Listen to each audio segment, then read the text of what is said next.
거룩하고 자비로우신 살아계신 우리 아버지 하나님 감사드립니다.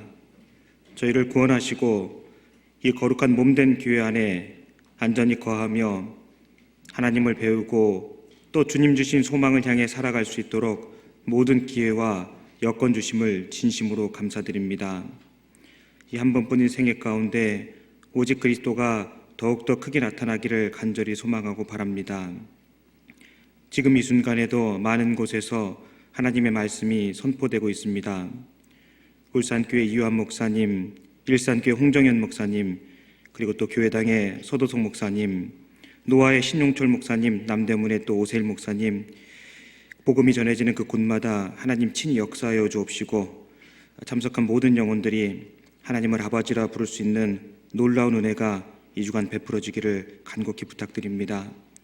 말씀을 사모하여 이 자리에 모인 성도들 일일이 기억하여 주옵시고 동일한 마음으로 하나님의 말씀을 위하여 기도하고 또 새길 수 있도록 도와주시옵소서. 언제나 죄를 사랑하시는 우리 구주 예수님 이름으로 기도드렸습니다. 아멘. 네, 성경 말씀 찾겠습니다. 마태복음 12장을 찾겠습니다. 마태복음 12장을 찾겠습니다.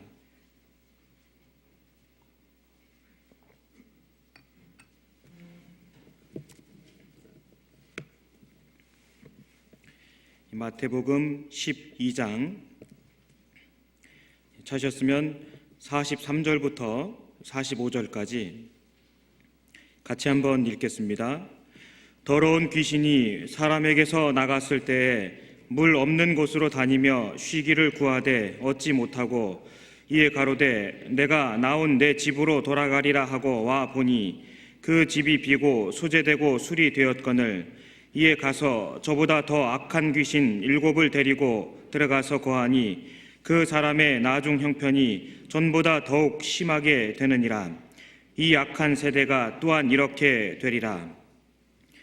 네, 오늘 말씀의 제목은 그리스도로 채우는 삶이라는 주제를 정해보았습니다. 저도 여태까지 말씀 들으면서 또 마음판에 새겼던 것들 그리고 또 기억하고 싶었던 말씀들 그것들을 정리해서 한번 묵상을 해보았습니다. 작금의 세상의 여러 가지 요란한 소식과 또 난리의 소문 때문에 정말 말세 중에 말세를 만난 자들의 삶이 어떠한지를 다시금 생각해 보게 됩니다. 도리어 그 기회를 틈타 또 많은 이들이 주님의 말씀을 들을 수 있는 기회를 얻고 있음을 또한 주님께 감사가 됩니다. 어느 것이 참이고 어느 것이 거짓인지가 분명하지 않은 그런 시대에 우리가 살아가고 있습니다. 영원토록 변하지 않는 하나님의 말씀을 우리가 알지 못했다면 우리도 참 많은 것을 속고 살았을 것이 틀림없습니다. 우리가 구원받은 직후에 즉각적으로 알게 되고 또 깨닫게 되는 것들이 많이 있습니다. 영원한 것과 그렇지 못한 것들, 그리고 썩는 것과 썩지 않는 것이 무엇인지를 구원받으면서 우리 속에 그 속사람으로 말미암아 깨닫게 됩니다. 흔히들 기독교 신앙은 비우는 것이 아니라 채우는 것이다, 그렇게 이야기합니다. 반면에 세상의 풍조와 많은 종교는 비울 것을 강조합니다. 비워만 놓으면 다른 것이 들어갈 확률이 아주 큽니다. 사단의 전략이 그곳에도 있지 않을까 조심스럽게 생각해 봅니다. 성경은 그런 것들과 전혀 다른 것을 우리에게 말씀하고 계십니다. 채우는 것이 훨씬 더 중요하다고 그렇게 말씀을 하고 계십니다. 성경을 기록하신 우리 창조주 하나님께서 역사하시는 그 시작부터가 채우는 과정으로 성경에 설명되어 있습니다. 하나님께서 세상을 창조하실 때 이 혼돈하고 공허하던 우주 안에 하나님은 차곡차곡 채워나가기 시작하셨습니다. 우주에는 해와 달과 별들로 채워가셨습니다. 이 땅에는 식물과 동물 그리고 곤충, 사람들로 채워가기 시작하셨습니다. 바다에는 물고기로 가득 채우셨습니다. 그리고 하나님 말씀하셨습니다. 보시기에 좋았더라. 그리고 하나님의 형상대로 사람을 만드신 후에 말씀하시기를 보시기에 심히 좋았더라. 그렇게 말씀하셨습니다. 하나님은 채워주시는 분이시고 또 채워주시되 항상 좋은 것으로 채워주시는 분이라는 것을 우리는 잘 알 수 있습니다. 우리 주변에는 우리가 만들지 아니한 너무나 많은 것들이 있습니다. 그럼에도 불구하고 하나님이 계신 것을 알지 못하고 또 미처 짐작하지 못하고 있는 인생들을 보면 참 안타까운 마음 금할 길이 없습니다. 하나님께서 그 채우시는 일을 하심에 있어서도 순서와 원리가 있다는 것을 우리에게 보여주고 계시는데요. 먼저 우리 편에 있어서 무언가를 얻길 혹은 채우기 전에 먼저 해야 될 일이 있음을 성경을 통해 배워보겠습니다. 그것은 바로 비우는 것일 것입니다. 성경은 우리의 인생을 그릇에 설명하고 계십니다. 사도행전 9장에서 그 바울을 말씀하시면서도 저는 나의 택한 그릇이라고 이방인과 유대인들에게 말씀을 증거해야만 하는 하나님의 택한 그릇이라고 그렇게 말씀을 하고 계십니다. 우리라는 인생에 이 그릇에 무언가를 채우길 원한다면, 더욱이 하나님만이 주실 수 있는 좋은 것을 채우길 원한다면 먼저는 비워야 될 과정이 필요할 것입니다. 비울 뿐만 아니라 그것을 깨끗하게 씻어 놓아야 온전한 것을 담을 수 있을 것입니다. 만일 우리라는 그릇이 세상적인 것, 또 정욕의 안목에 익숙해진 것들로 가득 차 있다면 하나님이 주시는 온전한 것을 체험받기는 곤란할 것입니다. 빌립보서 2장에 보시면 예수님도 자기를 비워 종의 형체를 가져 사람들과 같이 되었고 라고 이렇게 말씀하고 계십니다. 마태복음 5장에서는 그 팔복을 말씀하시면서 심령이 가난한 자는 복이 있나니 라고 그 첫 번째 것을 말씀하고 계십니다. 누가복음 5장에 밤이 맞도록 수고를 하였지만 물고기 한 마리 건져 올리지 못한 제자들, 그들을 만나주신 것은 그들의 그물이 비었을 때였습니다. 빈 그물이 되었을 때 예수님은 제자들을 찾아오셨고 또 그 배에 가득히 채울 수 있는 것들을 그들에게 알려주신 것입니다. 신앙이 성숙된다는 것, 그리스도가 더욱더 내 안에 확장되고 나의 삶을 통해 더욱더 드러나기를 원한다면 그리스도가 당연히 가득가득 채워져 있어야 될 것입니다. 그것이 먼저입니다. 그것이 되고 난 다음에 비로소 그 다음 단계는 주님의 말씀을 통해 또 살아계신 성령 하나님을 통해 우리가 채우는 과정들을 힘있게 될 것입니다. 예수님도 역시 먼저 자신을 종의 모습으로, 종의 형체로 비우신 후에 그에게는 은혜와 진리로 가득 채우셨노라고 성경 말씀하고 계십니다. 말씀이 육신이 되어 우리 가운데 계심에 우리가 그의 영광을 보니 아버지의 독생자의 영광이요 은혜와 진리가 충만하더라. 성경은 요한복음 1장 14절에 그렇게 말씀하고 계십니다. 또한 그 앞에 나왔던 예수님의 제자들도 우리가 다 그의 충만한 데서 받으니 은혜 위에 은혜로라 라고 이렇게 신앙을 고백을 하고 있습니다. 이렇듯 비우는 것만으로 우리 신앙이 결코 끝나질 않습니다. 비우는 것 다음에는 반드시 온전한 것으로, 정말 좋은 것으로 채우는 것이 필요함을 성경 말씀을 하고 계십니다. 본문의 43절 제가 다시 한번 읽어 올리겠습니다. 더러운 귀신이 사람에게서 나갔을 때에 물 없는 곳으로 다니며 쉬기를 구하되 얻지 못하고 이에 가로되 내가 나온 내 집으로 돌아가리라 하고 와 보니 그 집이 비고 소재되고 술이 되었거늘. 먼저 유대인들은 모세로부터 받은 율법으로 깨끗게는 했지만 그리스도로 채우지는 못했습니다. 그들은 본다고 하고 있지만 말씀대로 오신 그리스도를 알아보지 못했습니다. 그들은 율법으로 자신의 삶을 또 자신의 행위를 많은 것들을 깨끗게는 했지만 그리스도를 채우지는, 그리스도를 통해 채움받지는 못했던 것입니다. 우리의 구원에 있어서도 비우는 것만으로 우리의 구원이 완성된다는 것이 아닌 것을 잘 알고 있습니다. 비우는 것이 중요한 것이 아니라 회개하고 복음을 믿으라 하신 말씀처럼 성령이 우리 안에 함께해야 구원이 보증되는 것입니다. 하나님을 단지 아는 것만으로도 우리의 구원이 보증되는 것도 아님을 잘 알고 있습니다. 내가 하나님은 한 분이신 줄을 믿느냐? 잘 하는도다. 귀신들도 믿고 떠느니라. 야고보서 2장 19절에 말씀하신 것처럼 하나님이 계신 것을 아는 것만으로 우리의 구원이 보증되는 것은 결코 아니었습니다. 거듭나야 되는 것이었습니다. 거듭날 때, 우리가 믿게 될 때, 함께하게 되는 그 성령의 보증이 있을 때 진정한 거듭남의 삶을 가져갈 수 있는 것입니다. 예수님은 누가복음 12장에서 이 땅에 불을 던지러 왔노라고 자신의 오신 이유를 또한 밝히고 계십니다. 이미 붙었으면 무엇이 필요하리요? 라고 말씀하신 것처럼 꺼져가던 심지 그 상한 갈대 같은 우리 생애 가운데 그리스도의 복음으로 말미암은 그 불꽃이 정말 붙어 있다면 구원받은 사람, 불꽃이 붙은 사람은 당연히 뜨거운 삶을 살아갈 수밖에 없을 것입니다. 왜냐하면 우리를 건지기 위해서 오신 그리스도는 불을 던지러 오신 분이라고 그렇게 말씀하고 계시기 때문에 그렇습니다.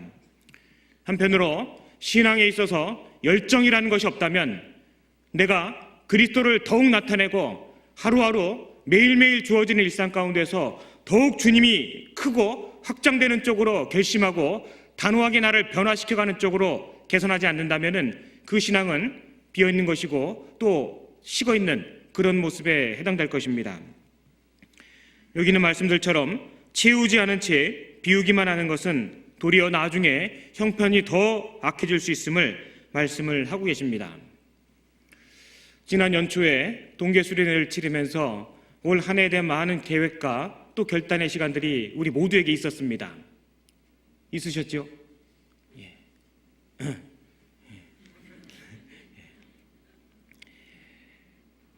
결단만 걷고 되는 게 아니거든요. 말씀이 있어야 됩니다. 결단은 안 믿는 사람들도 잘합니다. 후회는 안 믿는 사람들도 매일매일 하는 게 후회입니다. 그리스도인이 해야 되는 것은 말씀을 통해 말씀을 붙드는 것, 그게 결단의 진정한 요체라고 할 수 있습니다. 그리스도인들은 단순한 죄에 대한 후회나 부끄러움이 아니라 죄 자체에 대한 깊은 회개가 있어야 되는 것입니다. 죄가 예수님을 찔렀잖아요. 죄가 아무 죄 없는 그리스도를 피 흘리게 했지 않습니까? 죄에 대해서는 단호하고 죄에 대해서는 미워하는 마음이 그리스도인들에게는 있는 것입니다. 연초에 많은 기회를 통해서 결단하고 다짐하는 시간들이 분명히 여러 차례 있었습니다. 올해는 성경을 몇 독을 해보겠노라, 아침에 몇 시에 일어나 어떤 일을 먼저 해보겠노라, 많은 계획과 다짐들이 분명히 있었을 것입니다. 이미 4분의 1이 얼추 지나가고 있습니다. 어떻게 잘 돼가고 계십니까? 생각해 봐야 됩니다. 채우지 않은 채 비우기만 하는 것은 도리어 시간이 지나고 난 다음에 더 악한 형편이 될 수도 있기 때문에 주의해야 되는 것입니다. 아유, 나는 안 되더라, 나는 해봐도 안 돼, 사단이 주는 소리임을 분명히 기억할 필요가 있습니다. 여기 나와 있는 이 사람처럼 집을 비고 소재되고 수리하는 것은 안 믿는 사람들도 할 수 있는 거예요. 하지만 중요한 것은 그 비고 소재되고 수리된 곳에 그리스도가 들어가 있어야 됩니다. 성령이 역사하시게 그분을 통해 우리가 일할 수 있도록 기도하고 또 그분의 역사가 일어나는 곳에 내 몸을 내어 맡기고 시간을 맡기고 또 마음을 거기에 두고 또 기도하는 그런 마음들이 분명히 있어야 되는 것입니다. 우리가 매일매일 일정한 음식은 먹는데 일정한 하나님의 말씀을 먹지 않는다면 그것만큼 또 부끄러운 일은 없을 것입니다. 아플 때는 아픈 대로 죽을 쓰고 미움을 써서라도 먹습니다. 우리 신앙에 있어서도 마찬가지일 것입니다.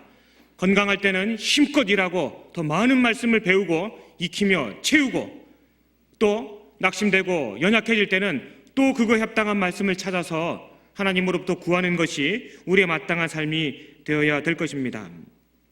45절, 이에 가서 저보다 더 악한 귀신 7을 데리고 들어가서 거하니 그 사람의 나중 형편이 전보다 더욱 심하게 되느니라. 이 악한 세대가 또한 이렇게 되리라. 비우는 것이 문제가 아니라 반드시 채워야 되는 것이 중요한 것을 성경 우리에게 말씀하고 계십니다. 17살에 애굽으로 팔려간 요셉이 있었습니다. 30살이 다 되어 바로 앞에 서게 됩니다. 아시겠습니다만 그 요셉은 예수님의 그림자의 모습을 갖고 있습니다. 그는 평생을 하나님과 동행하며 하나님의 주신 지혜와 총명으로 많은 일을 행했습니다. 특별히 그는 그 총리가 된 이후에 7년 그 풍년의 기간 동안에 열심히 곡간을 짓고 저축하고 곡식들을 저장했습니다. 왜 요셉이 그 많은 수고와 또 많은 일들을 행할 수 있었을까요? 요셉은 아는 게 있었던 겁니다. 요셉은 미리 보았던 거예요. 무엇을 보았을까요?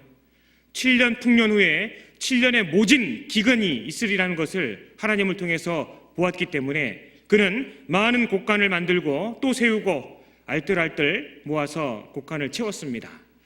창세기 41장을 찾아보겠습니다.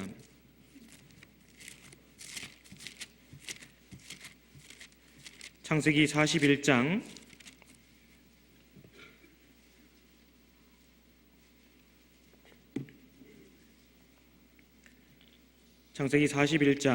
46절 제가 읽겠습니다. 요셉이 애굽 왕 바로 앞에 설 때 30세라. 그가 바로 앞을 떠나 애굽 온 땅을 순찰하니 7해 풍년에 토지 소출이 심히 많은지라. 요셉이 애굽 땅에 있는 그 7년 곡물을 거두어 각 성에 저축하되 각 성 주위의 밭의 곡물을 그 성 중에 저장하매 저장한 곡식이 바다 모래같이 심히 많아 세기를 그쳤으니 그 수가 한이 없음이었더라. 요셉은 보았습니다. 요셉은 알고 있었던 거예요. 무엇을 알았을까요? 이 7년에 아무렇지도 않은 풍년의 기간이 다하고 난 다음에는 아주 모질고 아주 극심한 기근의 시간이 온다는 것을 요셉은 보았던 것입니다. 하나님의 말씀을 통해서 그는 그것을 보았던 거예요. 꿈의 사람 요셉은 결국에 이 땅에 닥치게 될 일이 무엇인지를 보았던 것입니다. 그 일을 준비했습니다. 어떻게 준비했습니까? 곡간을 쌓고 그 기근시에 많은 사람들을 살릴 수 있는 곡식을 모았던 것입니다. 지금 우리가 살아가고 있는 이 시대에 정말 기근에 처해 있다고 생각되지 않습니까? 많은 것이 풍족하고 많은 것이 넉넉해 보이지만 사람들의 영혼은 날이 갈수록 피폐해져 가고 하나님과는 점점점 멀어져가고 떨어져가고 있는 그러한 시대에 우리가 살아가고 있습니다. 영적인 기근 중에 가장 심각한 기근을 만난 때가 바로 요즘 시대라고 생각되지 않습니까? 아이로부터 어른까지 많이 배운 자나 그렇지 못한 자나 세상에 빠져있고 자기 육신에 빠져있고 하나님을 찾는 것과 하나님의 도리하는 것에 너무나 그 마음이 강팍해져 있고 메말라 있습니다. 그럼에도 불구하고 우리는 그들의 삶의 모습을, 그들의 결국을 유일하게 알고 있는 사람들이기 때문에 그들에게 매달리고 하소연하고 어떻게 해서든 그들이 그 기근을, 그 환난을 당치 않을 수 있도록 우리는 준비하고 애써야 되는 거예요. 우리가 그 기근을 바라보고 있음에도 불구하고 주님 말씀 앞에 철저하게 나를 내어놓고 하나님 말씀을 익히며 우리의 소망에 관한 이유를 묻는 자들에게 대답할 것을 예비하지 않는다면 그것은 정말 안타까운 삶에 지나지 않을 것입니다. 주님 앞에 서게 되는 날이 다만 오늘일지 내일일지 그것만 모르고 살아가지 않습니까? 작금에 우리를 둘러싸고 있는 세상에 돌아가는 많은 형편들을 한번 보십시오. 누구나도 생각하는 것처럼 정말 말세가 다가왔음을 정말 느끼고 있지 않습니까? 우리는요 더욱더 긴장하고 더욱더 허리에 띠를 조이고 하나님께서 우리에게 맡기신 그 일을 잘 감당할 수 있도록 때마다 시마다 모이고 어떻게 해서든 한 사람의 영혼이라도 더 주님께 인도할 수 있을까 고민하고 애써야 됩니다. 내가 하나님 말씀에 풍성해 있지 않으면 주님 말씀 앞에 나의 생애가 드러나 있지 않으면 주님께서 날마다 베풀어 주시는 풍성한 그 양식에 내가 곡간을 쌓아두고 애쓰지 않으면 그들을 건질 수가 없는 거예요.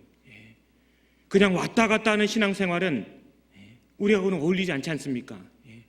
그냥 마지못해 나오는 신앙생활, 마지못해 쫓아가는 신앙생활은 거듭난 우리들에게는 결코 어울리지 않는 그런 옷과 같지 않습니까? 우리에게는 생애가 딱 한 번밖에 없습니다.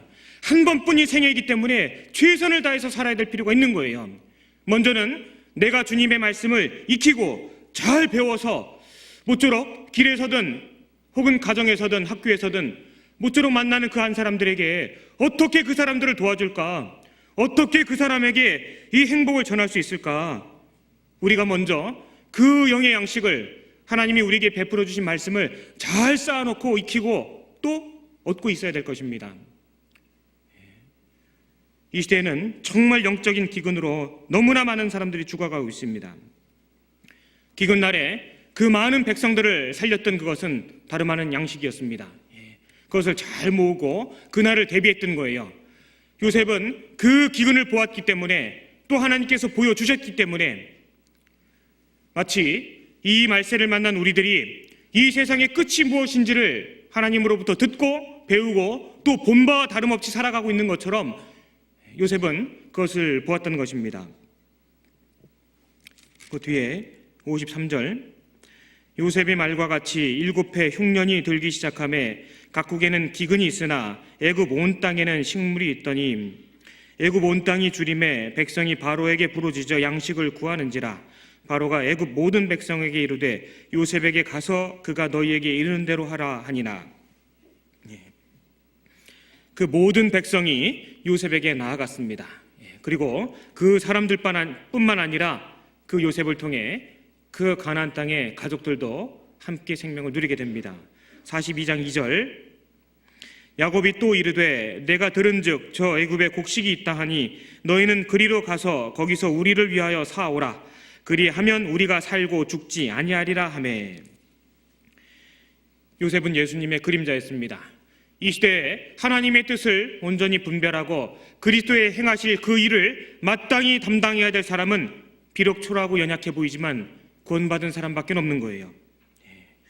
그 곳간의 열쇠를 누가 갖고 있었을까요? 요셉이 갖고 있었겠죠. 요셉이 총리 대신이지 않았습니까?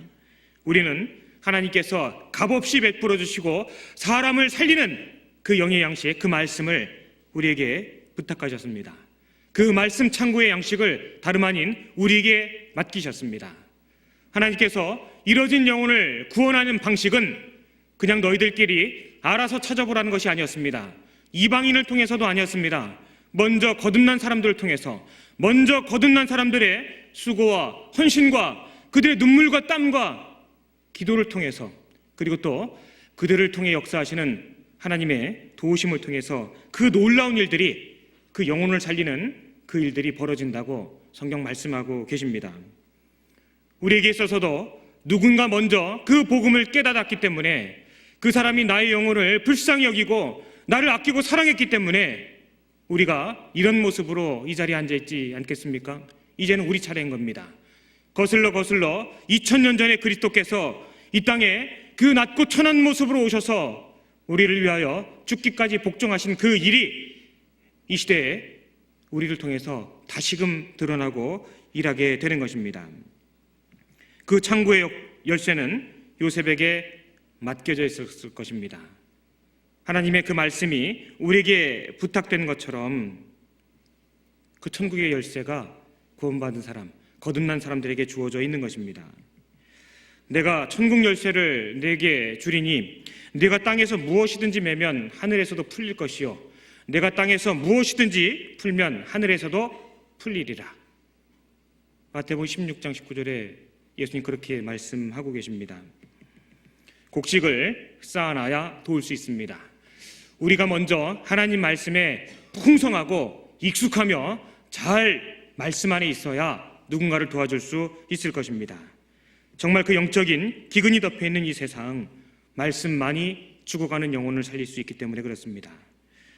이 말씀이 우리 안에 풍성히 거할 수만 있다면, 반대로 그 말씀 안에 우리 각 사람이 풍성히 믿음으로 거할 수만 있다면, 우리가 생각하고 우리가 이전에 지내왔던 것보다 훨씬 더 많은 영혼을 하나님은 우리에게 붙여줄 수 있을 것입니다. 우리가 살아가고 있는 이 세상 모든 면에 있어서 만족이라는 것이 없지 않습니까? 구원받은 이후에도 그리스도 말고는 우리에게 만족되는 것이 분명히 없을 것입니다. 지구상의 세대를 뛰어넘어 모든 문명과 가치관을 뛰어넘어 모든 사람에게 완전한 만족을 주실 수 있는 것은 딱 한 분, 그리스도, 그분밖에 없는 것입니다. 아내도 남편도 혹은 자식도 물질도 사회적인 명예는 어떤 것도 모든 사람을 만족시키진 않습니다. 하지만 모든 영혼, 모든 사람을 만족시킬 수 있는 것이 있습니다. 바로 그리스도거든요. 천국의 열쇠라고 할 수 있습니다. 우린 그것을 너무너무 잘 알고 있지 않습니까? 그것을 전하기만 하면 되는 거예요. 창고의 열쇠가 그 요셉에게 맡겨 있는 것처럼 하나님의 그 나라를 여는 그 말씀의 열쇠가 거듭난 우리들에게 있다는 것은 정말 큰 축복에 해당이 되는 것입니다. 우리가 사는 이 세상은 항상 좋은 일만 있지는 않습니다. 어떨 때는 몇 가지 부족한 것들 때문에 염려 가운데 지내기도 합니다. 하지만 순종했을 때, 하나님의 말씀을 먼저 하고 그의 나라와 그의 의를 먼저 구했을 때, 순종했을 때 하나님은 우리에게 좋은 것으로 채워주신다는 것을 성경은 말씀하고 계십니다. 요한복음 2장을 찾아보겠습니다.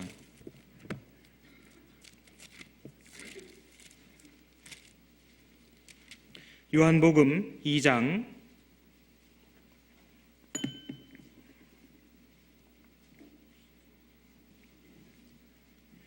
2장 예수님의 첫 이적 행하신 일이 그 갈릴리 가나 혼인잔치에서 나타나 있습니다. 6절 제가 읽겠습니다. 거기 유대인의 결례를 따라 두세 통 드는 돌 항아리 6이 놓였는지라 예수께서 저희에게 이르시되 항아리에 물을 채우라 하신즉 아구까지 채우니 이제는 떠서 연회장에게 갖다 주라 하심에 갖다 주었더니 연회장은 물로 된 포도주를 맛보고 어디서 났는지 알지 못하되 물 떠온 하인들은 알더라. 연회장이 신랑을 불러 말하되 사람마다 먼저 좋은 포도주를 내고 취한 후에 낮은 것을 내거늘 그대는 지금까지 좋은 포도주를 두었도다 하니라.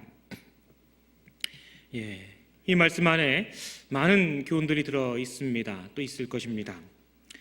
무엇보다도 우리가 하나님 말씀 앞에 순종했을 때 얻게 되는 축복이 무엇인지를 제게 있어서는 가장 크게 교훈하고 계십니다.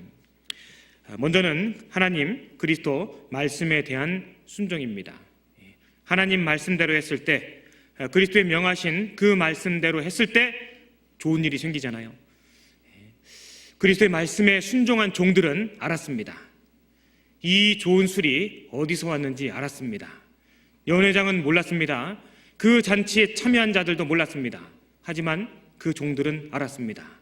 왜냐하면 그 예수님의 말씀에 순종했기 때문에 그런 거예요. 그 연회장은 그날 있었던 그 특별한 일을 언제까지 기억할 수 있었을까요? 기껏해야 다음번 잔치할 때까지였을 겁니다. 그 잔치에 참여해서요, 그 끝까지 좋은 술을 내주었던 그 잔치를 기억했던 손님들, 언제까지 그 잔치를 기억했을까요? 기껏해야 술 깰 때까지였을 겁니다. 하지만 예수님의 말씀에 순종하고 그 예수님 말씀대로 그 항아리에 아구까지 물을 채웠던 그 순종한 종들은요, 평생토록 얘기하는 거예요. 순종한 사람들에게는 특별한 것을 허락해 주십니다. 말씀에 순종하고 나간 사람들에게는요, 평생 간증거리가 끊어지지가 않는 겁니다. 내 식물을 물 위에 던지라 라는 그 말씀을 믿고 던진 사람들은 반드시 훗날에 간증거리가 생기는 것입니다. 눈물을 흘리며 씨를 뿌리러 나간 사람들은 반드시 언젠가는 간증거리가 생기게 돼 있는 것입니다. 말씀을 순종했을 때, 말씀에 의지했을 때, 당연하지만 그 말씀을 믿었을 때 그러한 사람들에게 특별하게 좋은 것으로 채워주시는 일이 분명히 있는 것입니다. 우리는 살아계신 하나님, 우리를 구원하신 그 그리스도, 그 말씀에 순종합니다. 그들을 성경은 크리스찬이라고 하고 하나님의 자녀라고 하는 것입니다. 뿐만 아니라 우리는 우리에게 채움에 있어서도 정말 연약하고 볼품없는 이 질그릇 같은 이 생에 있어서도 마땅히 그분을 채우고 그분의 말씀을 채워야 될 것입니다. 아무거나 채우는 것이 아니라 여기 있는 것처럼 주님이 말씀하신 것을 채워야 될 것입니다. 그렇게만 했다면 기다리면 될 거예요. 때가 되면 그 맹숭맹숭하던 물이 술로 그 값진 포도주로 변해 있던 것을 경험하게 될 것입니다. 여러 사람을 즐겁게 하는 그 일은 바로 순종으로부터 출발했던 것입니다. 말씀을 읽을 때도 마찬가지지 않습니까? 우리가 아이들에게도 이 말씀을 갖고 성경 읽는 태도를 함께 교제를 합니다. 하루에 석 장, 넉 장 혹은 10장 꾸준하게 성경을 매일매일 일정한 양식처럼 보약 먹듯이, 밥을 먹듯이 그렇게 먹어갑니다. 마치 농부가 하루에 밭고랑을 10줄, 100줄 이렇게 그 고랑을 패는 것처럼 결국에 그 물이 포도주로 변하게 되고 그 갈아엎어놓은 밭에 씨를 뿌리고 많은 소출을 얻을 수가 있게 되는 것처럼 조금씩 그러한 일들은 시작되게 되는 것입니다. 믿지 못하기 때문에 아예 시작하지 않는 것일 겁니다. 하나님을 신뢰하지 않기 때문에 전혀 시작하지 않는 이들이 있는 것입니다. 바꿔 말해서 내가 매일매일의 말씀을 읽지 않고 있는데 불구하고 하나님을 안다 혹은 믿는다, 이건 전혀 앞뒤가 안 맞는 그런 말에 해당이 되는 것입니다. 하나님을 아노라, 하나님을 믿노라, 그렇게 말하고 있으면서 실제 삶 가운데서 하나님 말씀을 매일매일 그렇게 먹지 않는다면 그것만큼 앞뒤가 안 맞는 말은 없을 거예요. 덩치는 커다랗고 아주 갈기가 너풀너풀거리는 그런 사자가 턱 나타나서 야옹 해버리면은 그것만큼 엉뚱한 일은 없을 것입니다. 마찬가지예요. 하나님을 믿노라 하면서 하나님의 그 말씀을 일정한 양심만큼도 귀하게 여기고 있지 않다면 그것은 우리의 생애와는 결코 어울리지 않는 그러한 모습에 해당이 될 것입니다. 우리는 바로 그 말씀을 통해서 영생을 얻었습니다. 그 말씀을 통해서 신앙이 성장하게 됩니다. 또한 그 말씀을 통해서 우리는 죄로부터 분리되고 죄에 대한 각성을 더 하게 되는 것입니다. 시편 119편을 찾아보겠습니다.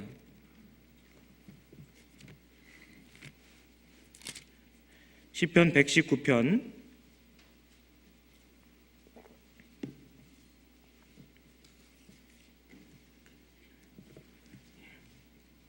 9절 제가 읽겠습니다. 청년이 무엇으로 그 행실을 깨끗게 하리이까? 주의 말씀을 따라 삼갈 것이니이다. 내가 전심으로 주를 찾았사오니 주의 계명에서 떠나지 말게 하소서. 11절은 같이 읽겠습니다. 내가 주께 범죄치 아니하려 하여 주의 말씀을 내 마음에 두었나이다. 하나님의 말씀을 채웠을 때 죄로부터 저항할 수 있습니다. 하나님의 말씀을 채우고 있을 때 곤란한 선택의 순간 그런 상황 가운데 망설이지 않게 될 것입니다. 반대로 하나님의 말씀이 내 안에 찰랑찰랑하지 않기 때문에 많은 갈등과 또 많은 후회와 많은 자책 가운데 살아가게 될 것입니다. 하나님의 말씀을 의지한 사람 결코 하나님이 후회함이 없도록 그렇게 인도하시는 것입니다. 우리는 또한 우리의 생애 가운데 마땅히 채워야 될 것이 많이 있습니다. 그중에 각별히 마음에 사무치는 것이 있는데요, 그것은 바로 그리스도의 남은 고난을 우리 육체에 채운다고 성경 말씀하고 계십니다. 골로새서 1장을 찾아보겠습니다. 신약성경 골로새서 1장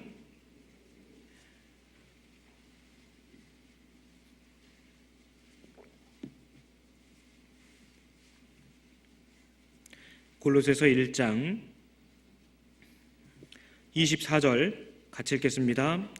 내가 이제 너희를 위하여 받는 괴로움을 기뻐하고 그리스도의 남은 고난을 그의 몸된 교회를 위하여 내 육체에 채우노라. 그리스도의 남은 고난, 이것은 다름 아닌 그리스도와 연합된 성도가 그 생애 가운데서 겪어야만 하는 그 일을 말씀을 하고 계신 것입니다. 그것은 바로 성도가 겪는 일은 바로 그리스도께서 겪는 일이라고 사도행전 9장에 그렇게 말씀을 하고 계십니다. 그 사도들을 핍박했던, 믿는 자들을 핍박했던 그 사울에게 예수님께서는 나를 핍박하였노라고 사도행전 9장 4절 5절에 그렇게 말씀하고 계십니다. 그리스도의 남은 고난을 이제는 우리가 몸된 교회를 위하여 내 육체에 채우노라. 우리는 이 말씀을 좇아 살아가야 합니다. 그리스도의 남은 고난을 개인적인 나의 삶에 채우는 쪽으로 결단하고 또 애써야 될 필요가 있는 것입니다. 한마디로 그리스도로 채우는 것입니다. 나의 생애가 그리스도가 사시는 것처럼 그렇게 살아가야겠다, 그런 말씀일 것입니다. 마태복음 5장에 있는 것처럼 너희는 세상의 빛이라 라고 말씀하셨습니다. 너희의 착한 행실을 사람들에게 알게 하라고 되어 있습니다. 우리의 착한 행실이라는 것이 무엇이겠습니까? 그것은 다른 게 아니에요. 그것은 바로 예수님처럼 생각하고 예수님처럼 말하고 행동하는 것일 것입니다. 그것이 바로 우리가 마땅히 세상에서 품어야 되고 생각하고 또 고민하고 애써야 되는 일에 해당이 되는 것입니다. 그것이 바로 세상의 빛이라고 말씀하신 성도의 삶의 모습인 것입니다. 우리 나머지 생애 가운데 그리스도가 나를 대신하여 살아가시는 것인 양 그렇게 그의 고난을 우리의 생애를 통해 채워야 되는 것입니다. 한마디로 그 사랑일 것입니다. 사랑을 말지 못하는 자들에게 그 사랑을 전하는 것, 그 사랑 때문에 우리가 지금 이 모습이 된 것처럼 그 사랑을 전하는 것, 그리스도를 전하는 것, 궁극에 그 완전하고 또 그 영원한 하나님의 나라, 그 사랑의 나라에 들어가기까지 그 사랑을 전하는 것, 그것이 마땅히 그리스도의 고난을 우리의 생애에 채우는 것일 것입니다. 새 계명을 너희에게 주노니 너희가 서로 사랑하라. 내가 너희를 사랑한 것 같이 너희도 서로 사랑하라. 그러면 세상이 너희가 나의 제자인 줄 알리라. 요한복음 13장 그렇게 말씀하신 것처럼 예수님께서는 우리에게 단순히 사이좋게 지내라 그렇게 말씀하시지 않았습니다. 좀 친하게 지내라 그 정도의 말씀이 아니셨습니다. 주님께서 우리를 사랑하신 것 같이 너희가 먼저 사랑하라고 그렇게 말씀하셨습니다. 주님처럼 사랑하라는 말씀이었습니다. 한마디로 주님처럼 사랑한다는 뜻은요, 원수까지 사랑하라는 그런 말씀이었습니다. 배신자도 사랑하라는 그런 말씀에 분명히 해당됩니다. 사실 사랑한다는 것이 쉽다고 말씀하시는 것은 아닐 것입니다. 어렵기 때문에 하나님께서 우리와 함께하며 도와주시겠다고 약속하시지 않습니까? 그 복음 전하는 일이 결코 쉽다고 하시진 않았습니다. 하지만 도와주신다고는 하셨거든요. 언제까지요? 세상 끝날까지 우리 안에서 항상 함께 하신다고 그렇게 약속하셨거든요. 사랑이라는 것에 있어서 우리는 기질적으로 본성적으로 이기적인 마음들이 누구에게나 있습니다. 나를 사랑하는 사람, 내게 잘해주는 사람, 혹은 나를 좋아하는 사람, 내게 대하여 귀 기울여 주는 사람, 그런 사람들을 사랑한다는 것은 그렇게 어렵게 생각되진 않습니다. 하지만 주님의 생애를 보면 그분은 원수조차도 사랑하셨거든요. 주님은 우리가 그렇게 생각하고 있는 내가 할 수 있는 정도의 사랑에 대해서 단호하게 그 정도는 세리도 한다고 그렇게 말씀하셨습니다. 너희가 너희를 사랑하는 자를 사랑하면 무슨 상이 있으리요? 세리도 이같이 하느니라. 예수님 그렇게 말씀하시지 않았습니까? 예수님은 우리에게 그 사랑이라는 절대절명의 그 과제를 말씀하시면서 새 계명이라고 하는 아주 특별한 위치를 부여해 놓으셨습니다. 우리가 문제에 부닥치는 이유는 바로 예수님의 사랑은 원수조차 사랑해야만 하는 그런 사랑이기 때문에 그렇습니다. 나에게 아픔을 주기도 하는 사람을 사랑해야만 합니다. 그렇기 때문에 어려운 것이에요. 나를 고통 속으로 몰아넣는 경우가 있을 수 있습니다. 그럼에도 불구하고 사랑하라고 예수님 말씀하고 계신 것이거든요. 혹시 배신을 당해보신 적 있으십니까? 너무 과격한 표현을 제가 쓴 것 같습니다만, 더군다나 그것이 가까운 사람 혹은 내가 좋아했던 사람 혹은 내가 믿었던 사람에게 당해본 적이 있을 수도 있을 것입니다. 꼭 뭐 배신까지는 아니더라도 지금 당장 떠오르는 아팠던 기억, 또 그 상처를 주었던 사람들이 우리 마음속에 있을 수 있습니다. 누구나 상처를 받을 수 있기 때문에, 반면에 또 줄 수 있는 그런 성정을 가지고 우리가 살아가기 때문에 그렇습니다. 어떠세요? 그냥 다 지난 일이라고 쉽게 또 당연하게 그렇게 툴툴 버릴 수 있으셨는지 모르겠습니다. 물론 그랬다면 정말 감사한 일이고 다행인 일에 속한 것입니다. 반면에 여전히 되살아나는 그런 상처일 수도 있는 것입니다. 잊은 줄만 알았는데 그 사람만 보면 생각나는 경우가 될 수도 있습니다. 잊은 줄만 알았는데 문득문득 그 일이 떠오를 수도 있는 것입니다. 말로는 잊었다고 하는데 실제 마음속에서는 잊지 못하고 용서가 안 되는 경우가 있을 수 있거든요. 용서는 하되 잊지는 않겠다. 유대인도 아니고요. 그죠? 그것은 진정한 사랑이 분명히 아닐 것입니다. 그런 일을 당황스럽지만 겪게 될 때가 있습니다. 그럴 때 어떻게 생각하십니까? 먼저 주님을 찾아야 될 것입니다. 왜냐하면 주님은 우리가 똑같은 고통을 느끼는 육신을 입고 이 땅에 오신 분이십니다. 뿐만 아니라 그토록 사랑하는 사람들의 배신을 경험하신 그런 분이시기 때문에 그렇습니다. 물론 주님께서 그들이 배신할 것을, 그들의 믿음을 저버릴 것을 전혀 모르는 상태에서 그렇게 황망하게 그 일을 당하신 것은 분명 아닙니다.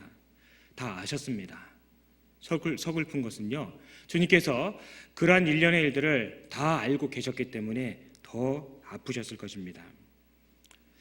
따라서 예수님은요, 우리와 동일한 마음의 슬픔을 품으셨던 분에 분명합니다. 사람의 아픔을 충분히 아시는 분이 바로 우리를 구원하신 예수님이신 것입니다. 그래서 우리가 주님을 경험하면, 주님을 많이 품으면 그 주님이 그러한 자들에 대하여 어떻게 대우하셨는지를 조금이라도 더 담고 배울 수가 있을 것입니다. 사람은 변해갑니다. 분명히 변해갑니다. 지금의 우리가 작년 혹은 10년 전의 우리가 결코 아닐 것입니다. 구원받고 난 이후에도 끊임없이 변해갑니다. 근데 그 진행 방향은 다름 아닌 둘 중에 하나일 것입니다. 주님을 더욱더 닮아가는 쪽, 아니면 세상을 닮아가는 쪽.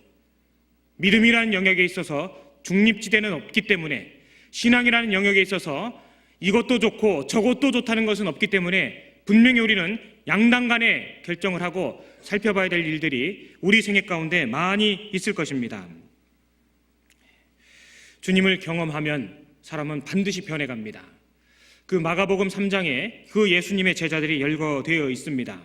그 세베대의 아들 야고보와 요한, 누가복음 9장에 등장하는 것처럼 그 사람들의 별명은 우리의 아들들이라는 별명을 얻었었습니다. 그 사마리아 성을 예수님 지나실 때 영접지 아니하는 그들을 예수님 앞에서 불을 내려 멸하기까지 하리이까? 라는 아주 무지막지한 그런 말을 했었던 사람들이거든요. 그들이 바로 예수님의 제자 세베대의 아들 야고보와 요한이었습니다. 우리의 아들이라는 그런 별명이 있기도 했습니다. 그러나 그 요한이 누구로 바뀌었습니까? 바로 사랑의 사도 요한으로 변화되게 된 것입니다. 그 마태복음 4장에 금을 던지는 베드로를 주님 부르셨습니다.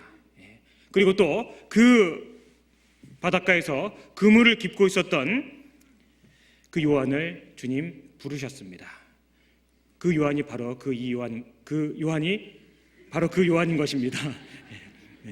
그 금을 깃던 그 요한이 바로 그 우리 아들 그 요한인 것입니다.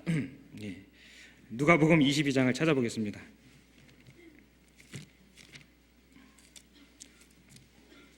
누가복음 22장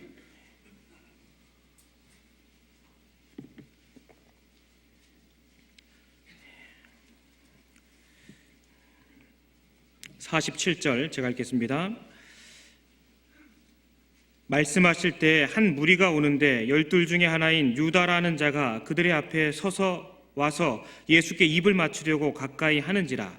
예수께서 이르시되 유다야 네가 입맞춤으로 인자를 파느냐 하시니 좌우가 그 될 일을 보고 여짜오되 주여 우리가 검으로 치리이까 하고 그 중에 한 사람이 대사장의 종을 쳐 그 오른편 귀를 떨어뜨린지라.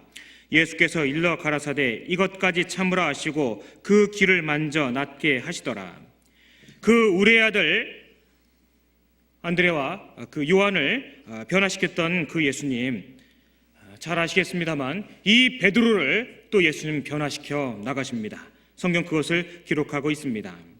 예수님이 잡히시기 전날의 그 상황이 자세히 나타나 있습니다. 그 유다를 필두로 해서 그 사람들이 예수님을 잡으러 왔을 때 그 베드로는 미리 준비해둔 칼을 내보이며 예수님께 급하게 여쭤보았습니다. 49절에 있는 것처럼 주여 우리가 검으로 치리이까? 우리가 검으로 치리이까? 베드로는 힘있게 물어봤을 겁니다. 그 앞에 나와 있는 내용을 보면은요, 베드로가 그렇게 물어봄직한 상황이 이해가 되기도 합니다. 왜냐하면 그 앞에 36절 보시면은 이르시되 이제는 전대 있는 자는 가질 것이요 주머니도 그러하고 검 없는 자는 겉옷을 팔아 살지어다. 검 없는 자는 겉옷을 팔아 살지어다. 어쩜 베드로가 이런 말씀을 기억하고 있었기 때문에 옳지 이때였구나 준비해둔 칼을 내보이고 예수님께 급히 주여 우리가 검으로 치리까? 이렇게 물어봤을 수도 있을 것입니다. 그러나 예수님이 36절에서 말씀하신 검 없는 자는 겉옷을 팔아 살지어다, 이것은 사실 그 뜻은 아니잖아요. 예수님이 죽으시고 장사되고 부활하실 때까지 그 예수님이 그들을 잠깐 떠나시게 되는 그 사이, 그들이 그 악의 세력에 대항하기 위하여 비장한 각오를 해야 된다는 것을 예수님 말씀하고 계셨던 것입니다. 어찌되었건 그 베드로는 급한 마음에 준비된 칼을 내보이고 예수님께 그렇게 물었습니다. 주여 우리가 검으로 치리까? 그렇게 물었습니다. 하지만 예수님의 말씀은 그렇지 않았습니다. 문제는 그 밑에 50절입니다. 그 중에 한 사람이 대제사장의 종을 쳐 그 오른편 귀를 떨어뜨린지라. 그 제자 중 한 사람이 혈기를 참지 못하고 이미 품에서 칼을 빼들고 휘둘러 버렸습니다. 한마디로 사고를 쳤습니다. 사고를 친 제자가 이 말씀에서는요 익명으로 처리되어 있습니다. 그러나 그 요한복음 18장에 보시면은요 다 밝혀져 있습니다. 누구였습니까? 베드로와 말고였어요. 베드로와 그 말고였습니다. 베드로가 그 칼을 꺼내어 그 제사장의 종 말고의 귀를 떼버린 것입니다. 이 언뜻 보면 이러한 베드로의 행동은 어쩌면 매우 용감하고 의리 있으며 단호해 보이는 그런 모습처럼 보입니다. 하지만 그는 큰 실수를 먼저 범했습니다. 아무리 급하고 다급한 상황이라 할지라도 예수님의 말씀을 듣기 전에 성급히 행하는 것은 분명히 그것은 실수를 동반할 수밖에 없을 것입니다. 더군다나 여기 나와 있는 것처럼 여쭤봤습니다. 주여 우리가 검으로 치리까? 그렇게 묻기까지 했거든요. 물어봤으면 대답을 기다려야 되잖아요. 그죠? 물어보고 대답하시기도 전에 일을 저질러 버린 겁니다. 보통 급한 성격이 아닌 거예요. 예전에 어떤 다른 청년이 아기를 낳았다고 해서 선물을 사왔답니다. 그래서 제가 딸이에요 아들이에요 물어봤더니 지금 전화해볼란다고 하더라고요. 일단 싸니까 산 겁니다. 그리고 전화해서 아들인지 딸인지 물어보고 있더라고요. 우리는 너무너무 급할 때가 많이 있습니다. 정말 그 조급증이요 많이 있습니다. 이 베드로는 상황이 아무리 급했어도 예수님의 대답을 기다릴 필요가 있었습니다.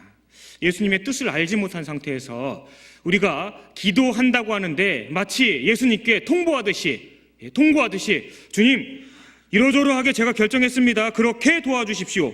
이건 이상하잖아요. 주님 제가 이러저러하게 하려고 합니다.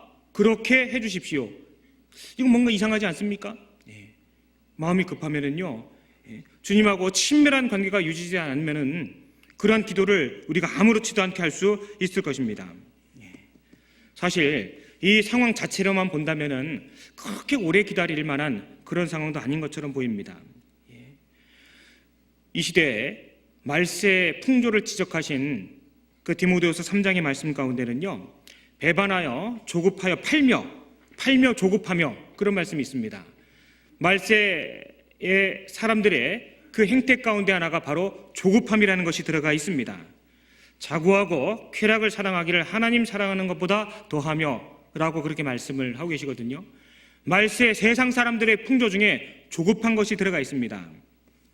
우리가 혹시 하나님 말씀 앞에 기도하는 것보다 말씀 듣는 것보다 더 급하게 무언가를 계획하고 도모하고 먼저 내달리고 있진 않은지, 항상 말씀이 내 앞에서 나를 이끌어 가야 되는데 내 뒤에서 말씀 소리가 들리고 있진 않은지 그런 것도 분명히 생각해 봐야 될 것입니다. 어느 책에서 그런 내용을 본 적이 있었습니다. 3초의 여유를 가집시다라는 그런 캠페인에도 사용이 됐었는데요. 신호등 앞에 줄줄이 차를 몰고 서 있습니다. 신호가 바뀌었는데 앞차가 출발하지 않습니다. 어떡하십니까? 빵! 조금 기다릴 필요가 있는 거예요. 왜냐하면 그 차에 앉아있는 사람이 지금 정말 깊은 인생의 중대한 기록 가운데 있을지도 모르거든요. 차선을 변경하려고 사선을 쭉 가고 있는데 어떤 차가 급하게 내 앞으로 끼어들어올 수도 있습니다. 그때 어떻게 하십니까? 그냥 내어주시면 돼요. 왜냐하면 그 차 안에 혹은 그 사람이 지금 병원에 입원해 있는 아내를 혹은 자식을 만나러 가는 길일지도 모르거든요. 사실 그러한 일련의 일들은요, 불과 몇 초 혹은 길어야 몇 분에 지나질 않습니다. 그리스도인들은 기다리고 오래 참고 견디는 것들 가운데 정말 익숙해져야 됩니다. 모임에 갔을 때 간혹 간증을 길게 하시는 경우가 있을 수도 있습니다. 그것도 웬만하면 기다려 주실 필요가 있습니다. 어쩌면 그분이 1년 중에 처음 간증하는 걸 수도 있거든요. 그리고 또 길게 하면 좀 그렇죠. 그런 일에 대해서 우리는 기다리고 또 그러한 일들에 대해서 그 사람 입장이 돼서 생각해 볼 필요도 있는 것입니다. 51절, 예수께서 일러 가라사대 이것까지 참으라 하시고 그 귀를 만져 낫게 하시더라. 이것까지 참으라, 이것까지 참으라. 그 조급하게 칼을 빼어들었던 베드로에게 이것까지 참으라, 그렇게 말씀을 하고 계십니다. 자, 이것까지 참으라, 이 말씀은요, 그럴 만한 이유가 있음에도 불구하고 참으라, 그런 뜻에 해당이 될 것입니다. 사실 베드로를 포함해서 제자들은요, 그렇게 흥분할 만한 이유를 충분히 갖고 있습니다. 왜냐하면 자신들의 소망이, 자신들의 스승이 붙잡히려고 하고 있기 때문에 그렇습니다. 만일에 저라면 혹은 우리라 할지라도 이 상황이 되었다면요, 아마 그 앞에 당연하게 나섰을 수도 있을 것입니다. 사람이 살다가 누군가를 미워할 때도 덜어 있습니다. 사람이 누군가를 미워할 때는요, 나름대로 미워할 만한 이유가 반드시 있을 것입니다. 우리는 구실이라는 것을 아주 기가 막히게 잘 되는 그런 육신을 갖고 있기 때문에 그렇습니다. 누군가를 미워할 만한 충분한 이유가 있을 때라 할지라도 우리는 기다릴 필요가 있습니다. 참을 필요가 있는 것입니다. 설령 내 주변에 있는 모든 사람들이 맞아 그 사람이 잘못된 거야 라고 얘기를 하고 인정을 한다 할지라도 참을 필요가 있습니다. 우리는 본성적으로 사람 행위가 자기를 볼 때는 모두 깨끗하여도 라는 그 잠언 16장의 말씀처럼 내가 나를 볼 때는요, 잘못이 없어 보이는 경향이 크거든요. 10번, 100번을 생각해봐도 그것은 늦지 않습니다. 충분히 생각해 볼 필요가 있습니다. 어떤 사람에 대해서 여기 나온 이 베드로처럼 즉시로 칼을 뽑아서 휘둘려야 될 이유가 진짜 있을 수도 있습니다. 하지만 예수님은요, 이것까지 참으라 라고 그렇게 말씀을 하고 계신 거예요. 사도행전의 그 많은 내용들 가운데 보시면 그 사도들 그리고 또 그 선교의 많은 선교팀이 복음을 전하러 다닐 때 유대인들이 가는 데마다 쫓아다니며 핍박하고 협박했습니다. 특별히 사도행전 17장 그 데살로니가에 그 살고 있던 유대인들은요, 쫓아다니면서 끈질기게 사도들을 핍박했습니다. 사도행전 4장에 등장하는 그 유대인들은 불러다가 위협했습니다. 그리고 놓아줬습니다. 또 복음 전하면 다시 불러다가 위협했습니다. 사도들이 행한 일들은 물러가거나 두려워 떤 것이 아니었습니다. 더 많은 성도들에게 기도 부탁하고 담대히라는 단어가 사도행전 4장에 2번의 위협 끝에 나오고 있습니다. 참 모질게도 그들은 복음을 배척하고 회방했습니다. 그러나 그들에게 똑같이 악으로 갚지 않았습니다. 하나님이 우리에게 주신 그 말씀 전하는 것, 2000년 전에도 그렇게 복음이 한 사람 한 사람에게 전해져 갔었던 것입니다. 우리가 화낼 만한 혹은 미워할 만한, 격분할 만한 충분한 이유가 있음에도 불구하고 주님은 어쩌면 이것까지 참으라 그렇게 말씀하고 계신 것입니다. 또한 이것까지 참으라 라는 그 말씀에는요, 이제 그 정도면 됐다, 거기까지, 그 정도, 거기까지 그렇게 제한하시는 것도 포함이 되어 있습니다. 그 영어 성경에 보시면은 stop 그렇게 나와 있습니다. 물론 그 뒤에 더 많은 말들이 있습니다. stop, no more of this 이렇게 되어 있습니다. 거기까지, 멈춰, 더 이상 가지 마, 여기까지야. 뭐 대략 직역하면은 그 정도가 될 것입니다. 예수님이 그가 행동한 것에 대하여 이것까지 참으라 라고 즉각적으로 말씀을 하시게 되는데요, 왜 그러셨을까요? 제 생각에는요, 그 베드로의 그 성격을 봤을 때 가만 안 뒀을 것 같아요. 오른쪽뿐만 아니라 왼쪽도 떼버리실 것 같지 않습니까? 팔다리 다 떼버렸을 것 같지 않습니까? 사람에게는 그런 혈기가 있거든요. 예수님 멈춰! 이것까지 참아! 그렇게 말씀하신 것입니다. 하나님은 우리가 얼마나 부족하고 또 질그릇 같은 존재라는 것을 누구보다 잘 알고 계신 그런 분이십니다. 우리가 누구를 미워할 수도 있고 또 분내는 것을 지나서 또 악이 나올 수 있다는 것을 누구보다도 잘 알고 계십니다. 그런 우리들에게 예수님 말씀하신 거예요. 이것까지 참으라. 이것까지 참으라. 귀 하나 떨어뜨렸으면 됐다. 거기서 멈춰야 된다. 더 이상 나가면 안 된다. 분을 내어도 죄를 짓지 말며 라고 에베소서 4장 26절에 말씀하신 것처럼 분이 나올 수 있지만 그것이 나와서는 안 되는 거거든요. 사람이 선을 행할 줄 알고도 행치 아니하면 죄라고 말씀하신 것처럼 참아야 됩니다. 이것까지 참으라. 성경 그렇게 말씀하고 계신 것이에요. 뿐만 아니라 그들이 아무 죄 없으신 예수님에게 그 복음에 대하여 혹은 개인적인 내 삶에 있어서 그런 모멸과 또 오해와 핍박을 가한다 할지라도 참을 필요가 있는 것입니다. 왜냐하면 그러한 일련의 일들을 허락하신 하나님께서는 그 일들을 통해서 분명히 그 각 사람에게 주시고자 하신 뜻이 있기 때문에 그럴 것입니다. 비록 누군가가 내게 악하게 굴지만, 비록 누군가가 그 일을 회방하려고 하지만 우리는 마땅히 우리의 해야 될 일을 찾아서 담담하게 그 일만 하면 된다라는 그런 뜻일 것입니다. 그들이 복음을 회방한다 할지라도 해보라고 할 필요가 있습니다. 우리는 하나님 말씀에 의지하고 하나님 도우심에 의지해서 우리가 할 수 있는 그 복음 전하는 일, 그리고 또 내가 마땅히 주님의 사랑을 머금은 자로서 주님의 사랑을 증거하고 주님이 내게 베풀어 주신 그 사랑을 전하는 사람으로서 참고 견디며 기다리며 살아나가면 되는 것일 겁니다.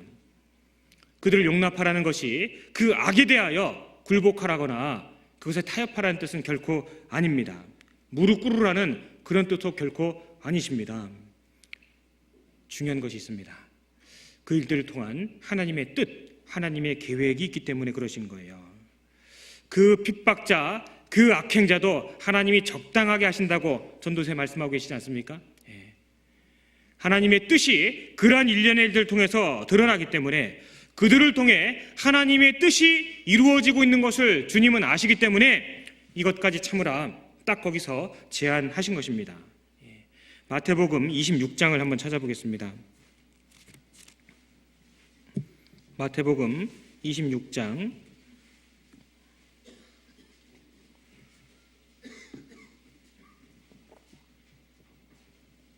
53절 제가 읽겠습니다.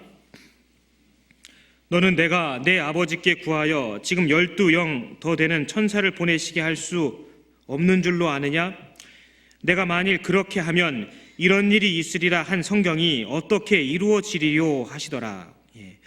이런 일이 있으리라 한 성경이 어떻게 이루어지리요. 그 누가복음 24장에 기록된 것처럼 예수님께서는 고난을 받으시고 영광에 들어가야만 하는 그런 분이셨던 것입니다. 그 일을 베드로가 사람들이 주제넘게 막거나 가로막을 일이 아니었다라는 것입니다. 이것까지 참으라. 거기에는 하나님의 뜻이 그러한 해방자, 폭행자, 악행자들을 통해서도 드러날 수 있기 때문에 하나님의 계획이 있으시기 때문에 그것을 막으신 것입니다. 주님은요, 자신을 체포하는 사람들을 그냥 두셨습니다. 자신의 옷을 제비 뽑아 그 발가벗기는 사람들을 그냥 두셨습니다. 주님은 자신을 십자가에 못 박는 자들을 그냥 내버려 두셨습니다. 왜 그럴까요? 12영 더 되는 군사를, 천사를 보내실 수 있는 그분이 왜 그들을 그렇게 용납하셨을까요? 왜냐하면 그 일들이 필요했기 때문에 그런 거예요. 그들을 통해서 하나님의 뜻이 이루어지고 있었기 때문에 그들을 용납하신 것입니다. 내버려 둔 것입니다. 능력이 없어서 그런 것이 아니에요. 개인적인 우리의 삶에 있어서도 분명히 그럴 것입니다. 하나님의 뜻을 잘 이해하고 있고 궁극적인 하나님의 뜻을 잘 헤아리고 마음에 품고 있는 사람들은요, 작은 일에 분노하지 않습니다. 기다립니다. 물이 옅은 곳에 돌멩이를 던지면은 금방 흙탕물이 피어오르지만 깊은 샘물에 돌멩이가 떨어지면은요, 한참 걸립니다. 깊은 신앙을 갖고 있어야 될 것입니다. 그때 당장 주어지는 일 때문에 쉽게 흥분하고 쉽게 판단하고 쉽게 행동함으로 인해서 많은 후회를 이미 하지 않았습니까? 하나님이 능력이 없어서 그러신 것이 아니라, 그것들을 몰라서 그런 것이 아니라 그러한 일들을 통해서도 하나님 일하시는 분이기 때문에, 하나님의 뜻이 그들 가운데 깃들여 있었기 때문에 예수님께서는 용납하신 것입니다. 예수님을 구세주로 품고 살아가는 우리의 생애에 있어서도 마찬가지일 거라 생각되지 않습니까? 우리는 이렇게 생각합니다. 나를 칭찬해 주는 사람, 나를 격려해 주고 또 나를 좋아하는 사람만 내 곁에 있으면 좋겠다라는 생각을 할 때가 있습니다. 솔직히 저도 그렇습니다. 하지만 실상은 결코 그렇진 않거든요. 하나님은 우리에게 아픔을 주는 사람을 내 곁에 두십니다. 나와 전혀 상관없는 줄만 알았는데 그러한 일들이 내가 관련이 돼 있고 또 나도 함께 기도해야 된다는 것을 알게 하시기 위해서 주님은 우리 곁에 내게 아프게 하는 사람들도 더러더러 둘 수 있다고 생각됩니다. 하지만 하나님의 궁극적인 뜻을 잘 이해하고 그 말씀을 믿고 있는 사람들은 초연합니다. 용납하고 어떤 이들이라 할지라도 어떤 고난이라 아픔이라 할지라도 잘 받아들일 것입니다. 그럼 믿음의 차이일 것입니다. 약속을 믿지 못하기 때문에 하나님의 궁극적인 뜻을 잘 헤아리지 못하기 때문에 내 육신이 나오고 또 내가 나서서 그 일을 하게 된다고 생각됩니다. 그리고 또 하나님을 믿지 못하기 때문에 그러한 일들 때문에 실망하기도 된다고 그렇게 생각됩니다. 시편 73편을 한번 찾아보겠습니다. 시편 73편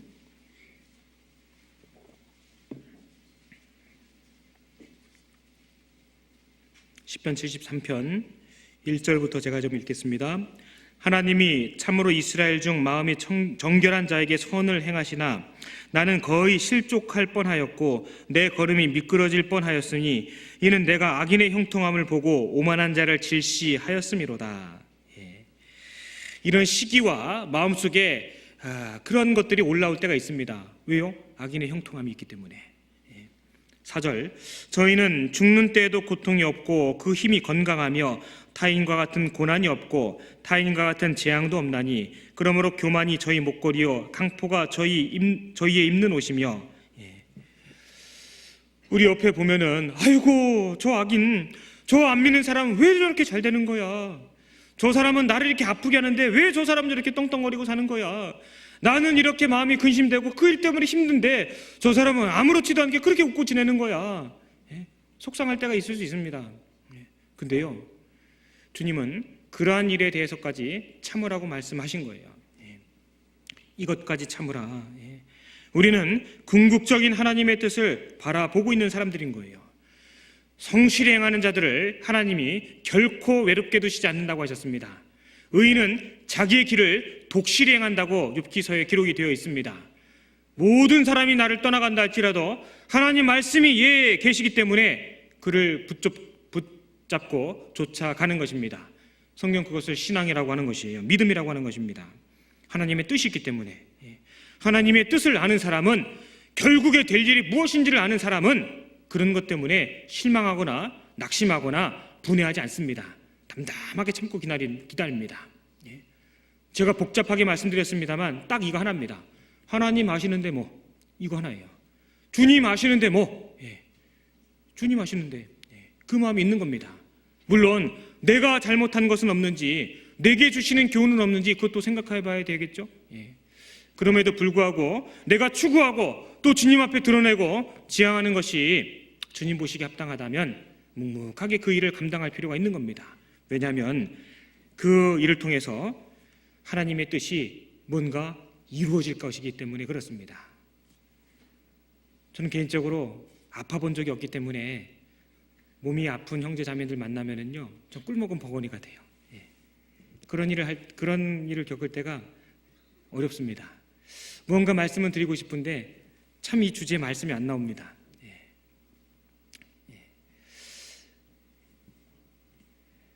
내게 육신적인 고통이 있다면 그것은 내가 미워서가 아니라 분명히 그런 동일한 고통 가운데 있는 사람을 위로해 주기 위해서, 혹은 그 사람을 격려해 주기 위해서 하나님이 주시는 것이라고 생각해 볼 필요가 있습니다. 물질적인 궁핍함이나 어려움을 겪어보지 않은 사람들이 물질적인 어려움을 겪고 있는 이들을 위로하기는 참 어려울 것입니다. 내가 지금 물질적인 어려움을 겪고 있는 것이 맞다면 분명히 내가 누군가에게 해줄 말이 또 하나가 생기는 겁니다. 그럼에도 불구하고 믿음을 지켜놓으라고, 그럼에도 불구하고 내가 주님을 알고 주님 배우기를 게으르지 않게 했노라고, 도리어 그 상황 가운데서 더욱 주님을 보게 되었고 알게 되었노라고, 분명히 그 간증거리를 하나님이 주시고 싶으신 걸 거예요. 그렇기 때문에 그 시간을 잘 담담하게 보낼 필요가 있을 것입니다. 하나님은 만 가지 그 이상의 수를 갖고 계신 분이기 때문에 어떻게 어떠한 일들을 엮어서 우리에게 교훈하실지 모릅니다. 그러나 모든 일들이 다 밝혀지는 때가 다가옵니다. 부활할 때입니다. 그 밑에 15절 제가 또 읽겠습니다. 내가 만일 스스로 이르기를 내가 이렇게 말하리라 하였다면 주의 아들들의 시대를 대하여 괴휴를 행하였으리이다. 내가 어찌면 이를 알까 하여 생각한즉 내게 심히 곤란하더니 하나님의 성소에 들어갈 때에야 저희 결국을 내가 깨달았나이다. 주께서 참으로 저희를 미끄러운 곳에 두시며 파멸에 던지시니 저희가 어찌 그리 졸지에 황폐되었는가. 놀람으로 전멸하였나이다. 우리가 부활의 몸을 입을 때, 주님 앞에 서게 될 때, 그때 딱 깨닫게 되는 게 있는 거예요. 주님이 재림하시게 될 때 상황은 완전히 역전이 된다는 것, 이 말씀 들으신 거 기억나시죠? 주님이 다시 오실 때, 우리가 부활의 몸을 입게 될 때 상황은 완전히 역전되게 되는 것입니다. 현세는 하나님의 아들들의 시대가 아니거든요. 세상에 속한 사람들의, 그러한 사람들의 시대입니다. 고린도전 4장에 있는 것처럼 사람의 날들이라고 되어 있거든요. 우리는 시민권이 하늘에 있습니다. 우리의 시대는 아직 안 왔습니다. 주님의 그 재림 때, 그때 완전히 그 상황이 역전되게 되는 것입니다. 디모데전서 5장에 있는 것처럼 그날이 되면은요, 선행도 드러나고 숨기고자 했던 선행도 드러나고 숨기고자 했던 악행도 드러난다고 성경 말씀하고 계신 것입니다. 그것을 바라보고 있는 사람들은요, 담담한 겁니다. 작은 일에 크게 분유하지 않습니다. 내 위치를 지키고 때리면 맞고 죽이면 주님 앞에 하루 더 먼저 가는 거지 뭐, 그런 마음이 차곡차곡 생겨나는 거예요. 하나님의 뜻이 어떤 것을 통해서 역사하실지 모르기 때문에 섣부르게 판단해서는 안 될 것입니다. 이것까지 참으라, 누가복음 22장 51절에 말씀하신 것처럼 그러한 사람들이 우리 곁에 있기 때문에, 우리를 핍박하고 회방하고 혹은 개인적으로 나를 아프게 하는 형제 자매 혹은 사람들이 있기 때문에 내가 겸손해질 수 있지 않습니까? 그런 이들이 내 곁에 많으면 힘들겠지만 훨씬 적잖아요. 한 명 혹은 두 명 충분히 있을 수 있습니다. 그러한 분들이 내 곁에 계시기 때문에 내가 나를 돌아볼 수 있는 기회를 얻고 또 내가 더 겸손해질 수 있다고 그렇게 생각됩니다. 그러한 분들이 우리 옆에 있기 때문에 더 기도의 자리에 나아가게 되고 더 간절하게 기도할 수 있게 됩니다. 결국은 감사할 일이 되는 거예요. 우린 그렇게 그것을 받을 수 있는 사람들이 되는 겁니다. 결국은 감사한 겁니다. 신앙의 건강함을 재는 척도 두 가지, 기도와 감사이지 않습니까? 어느 틈엔가 내 생애 가운데 감사하는 것이 적어지고 있다면 그것은 분명히 병들었다는 증거일 것입니다. 정말 건강한 신앙은 감옥에서도 감사했습니다. 그것이 바로 빌립보서 4장에 고백하고 있는 성경을 14권이나 기록한 그 사도 바울의 만족의 비결이었습니다. 일체의 비결이었습니다. 그는 그때 감옥에 있었거든요. 그럼에도 불구하고 감사의 비결을, 만족의 비결을 배웠노라고 그렇게 이야기하고 있습니다. 우리 생각으로 이해할 수 없는 일들이 우리 주변에 너무나 많이 있습니다. 도저히 납득되지 아니하는, 또 납득할 수 없을 것만 같은 그런 일들도 분명히 있습니다. 하지만 하나님은 그 일들을 허락하셨습니다. 하나님의 생각은 우리의 생각과 다르시기 때문에 하나님은 그 일들을 허락하신 것입니다. 그러한 사람들을 통해서 또 복음을 대적하는 그러한 회방 역사들을 통해서 도리어 우리의 믿음을 더욱더 견고하게 하고 우리가 하나님 앞에 더욱더 기도할 수 있는 그러한 기회를 얻게 되는 것입니다. 그리고 덧붙여서 감사할 일은요, 내가 그런 악역을 하는 사람이 아니라는 것이 한편으로는 또 감사하지 않습니까? 감사할 것 투성인 겁니다. 하나님의 뜻이 분명히 서 있다는 것, 결국에 하나님께서 어떻게 일하신다는 것을 내가 정말 들은 대로 믿고 있다면 그냥 두셔도 됩니다. 하나님께서 우리에게 역사하시는 것처럼 그들에게도 역사하시기 때문에, 하나님은 사람 속에서 역사하시기 때문에 그대로 두셔도 괜찮을 것입니다. 이것까지 참으라, 우리가 충분히 격분할 이유가 있음에도 불구하고 참으라고 말씀하시는 거예요. 그 정도면 됐다, 이미 저지른 일이 있다면 그 정도까지 분을 내어도 죄를 짓지 않는 쪽으로 그렇게 참으라고 말씀하고 계신 것입니다. 우리는 끝까지 가봐야 됩니다. 끝까지 가봐야 어떻게 되는 것인지를 알 수가 있기 때문에 섣부르게 결론을 내려서는 안 될 것입니다. 너희가 친히 원수를 갚지 말고 진노하심에 맡기라 라고 로마서 12장에 말씀하신 것처럼 우리가 해야 될 일이 있고 그렇지 않은 일이 있는 것입니다. 그 앞에 시편 37편을 한번 보겠습니다.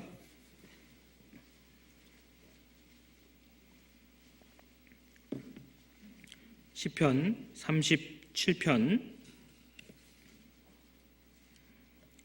5절부터 7절까지 같이 한번 읽겠습니다. 너의 길을 여호와께 맡기라. 저를 의지하면 저가 이루시고 내 의를 빛같이 나타내시며 내 공의를 정오의 빛같이 하시리로다. 여호와 앞에 잠잠하고 참아 기다리라. 자기 길이 형통하며 악한 꾀를 이루는 자를 인하여 불평하여 말지어다. 잠잠하여 참아 기다리라. 주님께 맡긴 사람, 주님을 진실되게 의지하는 사람, 그런 사람들은 그렇게 할 수 있는 것입니다.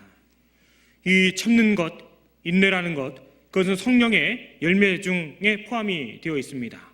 사랑, 희락, 화평, 오래 참음에 들어가 있거든요.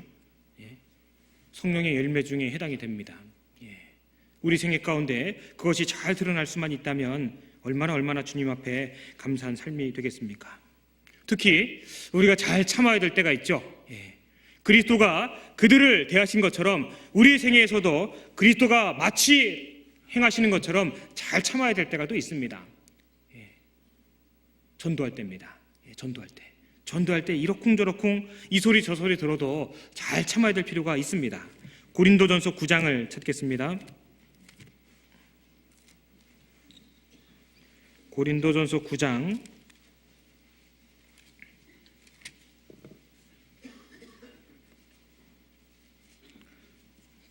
9장 12절 제가 읽겠습니다. 다른 이들도 너희에게 이런 권을 가졌거든 하물며 우리일까 보냐. 그러나 우리가 이 권을 쓰지 아니하고 범사에 참는 것은 그리스도의 복음에 아무 장애가 없게 하려 함이로다. 그 뒤에 22절 약한 자들에게는 내가 약한 자와 같이 된 것은 약한 자들을 얻고자 함이요 여러 사람에게 내가 여러 모양이 된 것은 아무쪼록 몇몇 사람들을 구원코자 함이니. 23절은 같이 읽겠습니다. 내가 복음을 위하여 모든 것을 행함은 복음에 참여하고자 함이라. 우린 전도할 때 잘 참아야 됩니다. 잘 기다리고 농부가 길이 참아 그 결실을 거두는 것처럼 잘 참을 필요가 있습니다. 그것은 바로 그 11절에 있는 것처럼 그리스도의 복음에 아무런 장애가 없게 하기 위해서 그래서 참을 필요가 있습니다. 한 사람이 구원받는데 얼마나 많은 사람들이 동원됩니까? 한 사람, 두 사람, 세 사람, 온 교회가 그 한 사람을 구원하기 위해서 동원되지 않습니까? 말씀을 전하는 사람, 기도하는 사람, 안내를 서는 사람, 방송일을 맡는 사람, 그 매일매일의 기도 부탁을 인터넷에 또 광고하고 문자로 돌리는 사람, 그분을 모셔다 드리고 앉히고 먹이고 또 주물러주는 사람, 정말 많은 사람들이 필요합니다. 그분 구원받을 때까지는요 몸종처럼 그렇게 일하는 것을요 기쁘게 여길 필요가 있습니다. 속으로 그렇게 생각하죠. 구원만 받아봐라. 구원 받으면은요 그 마음이 또 싹 가셔요. 왜 그렇게 이뻐요, 그죠? 구원 받고 나면 너무너무 사랑스럽지 않습니까? 참을 필요가 있는 거예요. 주님 그거 다 보고 계십니다. 다 보시기 때문에 억울해하실 필요가 없는 거예요. 억울해하실 필요가 없는 겁니다. 그게 가장 아름다운 일에 속하는 겁니다. 23절, 내가 복음을 위하여 모든 것을 행함은 복음에 참여하고자 함이라.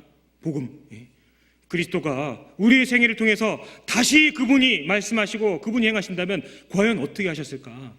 주님이 내가 있을 지금 이 시간에 내가 접촉하는 이 사람에게 뭐라고 말씀하실까? 어떤 표정으로 대하실까?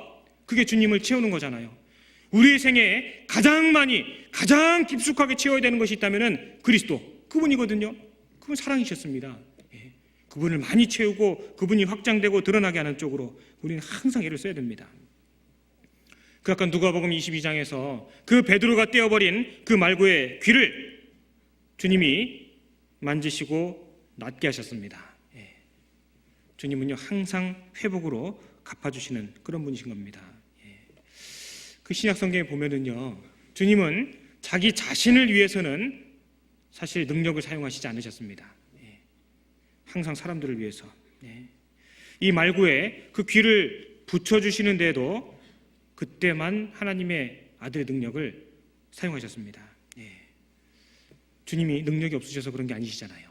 주님은요 어디에다 힘을 쏟고 어디에다 능력을 쏟으며 어떤 일을 해야 되는지를 잘 구별하셨던 것입니다. 우리에게도 마찬가지입니다.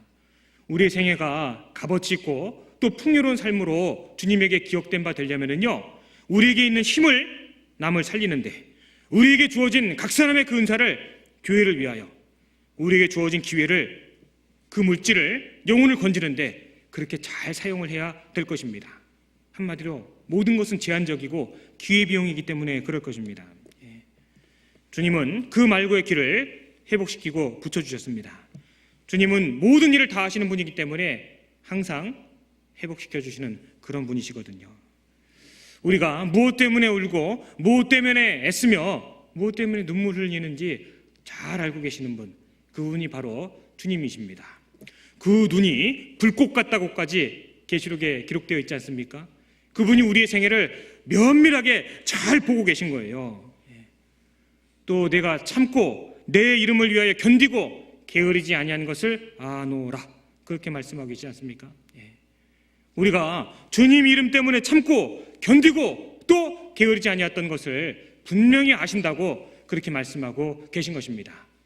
그러니까 당연하게, 당당하고 또 담대하게 잘 참고 기다릴 필요가 있을 것입니다. 도저히 참을 수가 없어서 한 칼이 나오려고 할 때 딱 생각해야 됩니다. 내가 요번 한 번만 휘두르고자 하는 그런 마음이 올라올 때도 딱 생각해야 됩니다. 이것까지 참으라. 예수님 그렇게 말씀하셨으니까요. 충분한 이유가 있음에도 불구하고 참아야 되는 것. 주님이 지금 내 위치에 이 사람을 접촉하고 있다면 어떻게 대하셨을까? 우리가 주님을 많이 생각하고 또 그분의 행하신 일을 기억하고 있다면 그 일이 분명히 가능하실 겁니다. 성경은 우리에게 할 수 없는 일을 하라고 하신 적이 없거든요. 죽은 자를 살려내는 것은 주님께서 하셨습니다. 그러나 돌을 굴려놓는 것, 그 수족을 배로 동인채로 놨기 때문에 그것을 풀어놓아 다니게 하는 것, 그것은 사람들에게 부탁을 하셨습니다. 할 수 있기 때문에 하라고 주님 말씀하고 계십니다. 우리가 인내하지 못하고 주님이 그 고난에 그 복음을 위하여 참으신 것처럼 참지 못한다면요 끝까지 따라가지 못할 것입니다. 인내가 없으면요 주님을 따라가지 못하게 돼 있어요. 우리가 언제까지 참아야 될까요? 간단합니다. 성경에 해답이 나와 있거든요. 야고보서 5장을 한번 찾아보겠습니다. 야고보서 5장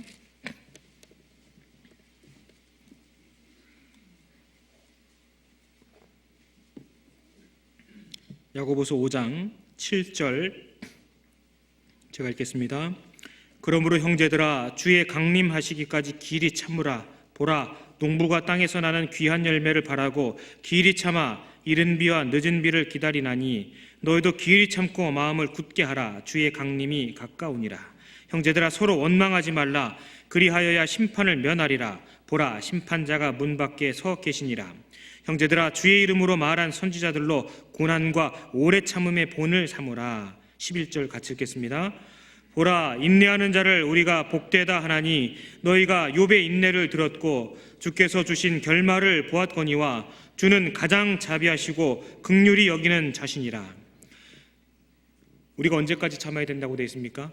주의 강림하시기까지 길이 참으라. 보라, 인내하는 자를 우리가 복되다. 성경 그렇게 말씀하고 계십니다. 욥의 결말을 우리는 알고 있지 않습니까? 갑절로 갚아주셨습니다.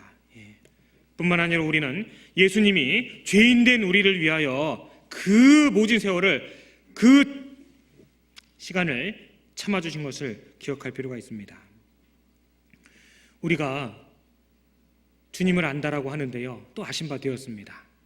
우리가 알고 있고 또 우리를 구원하신 그 주님이 우리의 일상의 삶 가운데서 가장 크게 나타나고 드러날 때가 언제일까요?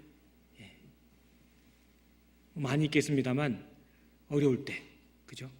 외롭다고 생각될 때, 고단하다고 생각될 때, 힘들 때, 아마 그때 주님이 가장 크게 나타날 것입니다.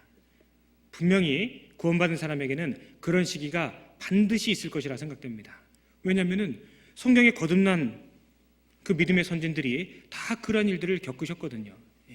우리 생애 가운데서도 물질적인 어려움, 육신적인 어려움, 질병, 또 여러 가지 이유를 통해서, 어떨 땐 자식을 통해, 남편을 통해, 또 구원받지 못한 가족들을 통해, 많은 일련의 일들을 통해 그러한 일들을 경험하게 하실 것입니다.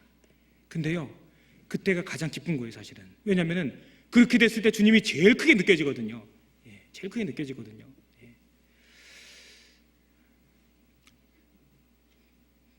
저는 아무리 생각해도 큰 어려움을 겪어보지 않은 사람인 것 같아서 이런 말씀 드리기가 사실 두렵습니다. 비록 작지만 그런 일이 한 번 있었습니다.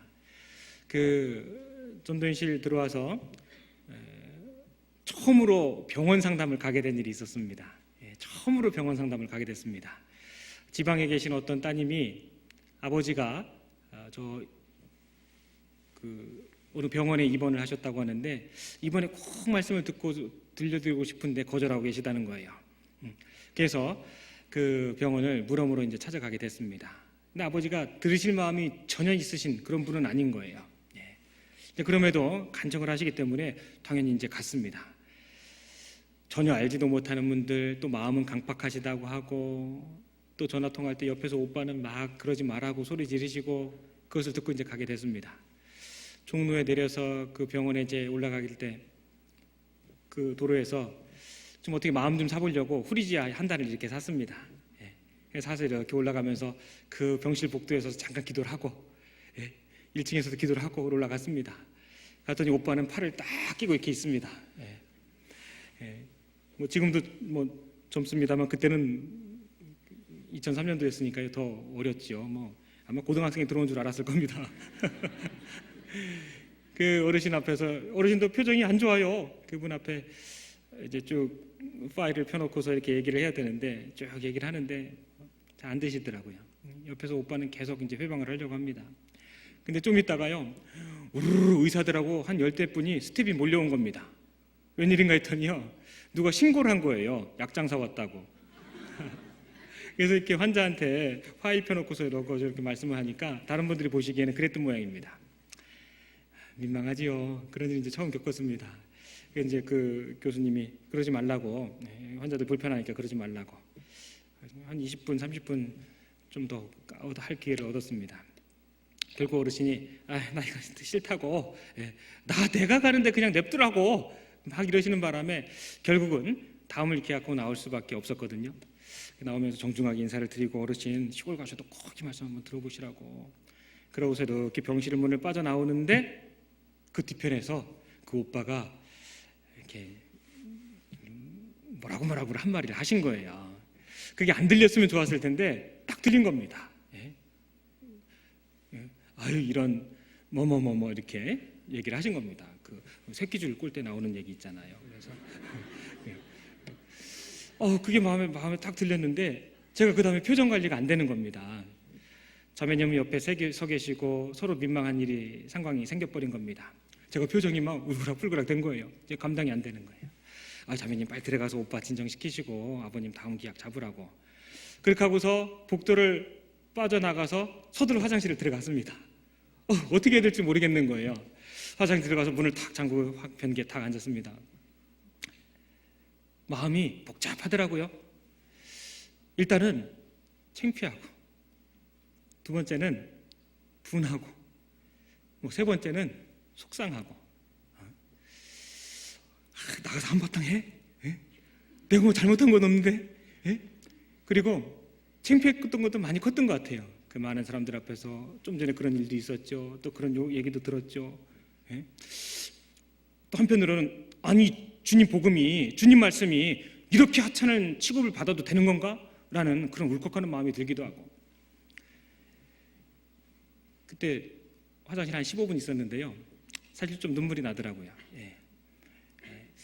이런 생각 저런 생각 쭉 하고 있었는데, 그때 문득 참 제가 아무렇지도 않은 일을 지금 사실 이제 큰 일처럼 말씀드리고 있어서 부끄럽습니다만, 그때 정말 주님이 굉장히 크게 생각됐습니다. 주님이 이 땅에 오셨을 때 그를 좋아하라는 사람이 없었잖아요. 마른 땅에서 난 순 같은 그분을 반겨한 이들이 없었습니다. 조롱하고 수염을 뽑고 옷을 제비 뽑아 발가벗기우고 뺨을 때리고 얼굴에 침을 뱉고 그를 거절했습니다. 그를 미워했습니다. 제자들도 떠나갔다고 되어 있습니다. 그 다부졌던 베드로도 그분을 부인했습니다. 너무나 잘 알고 있다고 생각하고 늘 함께하고 있다고 생각했던 주님이요, 왠지인지 그날 그 화장실에서 그렇게 크게 생각이 됐습니다. 아유, 주님 일에 비하면 이건 아무것도 아니잖아. 주님 겪으신 일에 비하면 이건 아무것도 아니잖아. 정말 당연한 그 생각이 그때 사실 들었습니다. 죄송합니다. 별일도 아닌 거를 큰일처럼 얘기하고 있어서. 개인적으로는요, 제 믿음이 정말 미천하고 아주 간장종지만도 못했기 때문에 그때 그 일이 제게는 큰 격려가 되고 힘이 됐습니다. 그렇지, 저 사람보다는 내 곁에는 형제 자매가 훨씬 더 많잖아.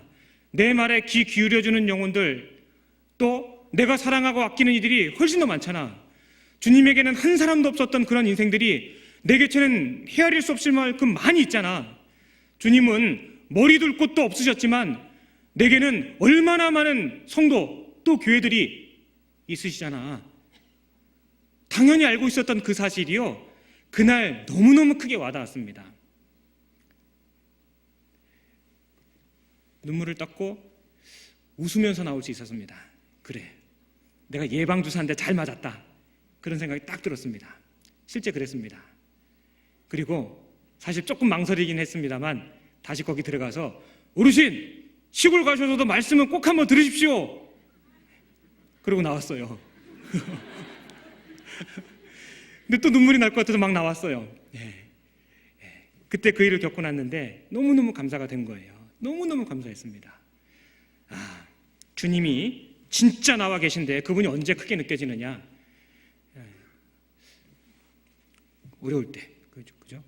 힘들다 생각될 때, 그럴 때일 겁니다. 그래서요, 그 다음서부터는요, 그보다 더한 분 만났는데도 이제 아유 왜 그러세요? 제가 이렇게 할 수 있는 너스레가 생겼습니다.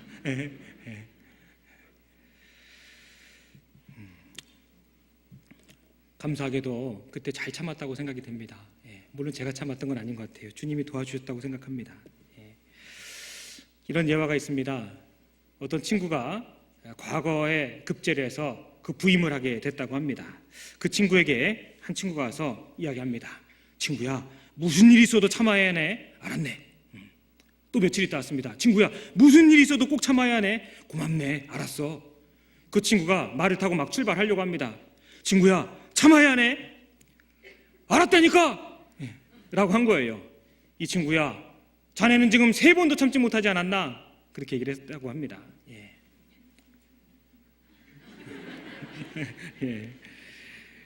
인내라는 것, 우리가 인내하지 못하면은요, 주님의 역사를 끝까지 못 볼 수 있습니다. 낙오자가 될 수도 있어요. 내가 접촉하는 사람들, 또 내게 당면한 이러한 일들이 주님이 지금 내 위치에 계시다면 어떻게 대응하실까? 어떻게 생각하실까? 주님이 이만큼 커져 있는 인생은요, 반드시 그것을 먼저 생각할 것입니다.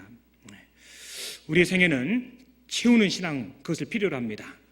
주님에 대한 열망으로 채우고, 주님에 대한 생각으로 채우고, 주님을 아는 것으로 채우고, 주님의 행하신 일로 채우는 것, 그것이 바로 진정한 우리의 생애의 모습이 되어야만 합니다.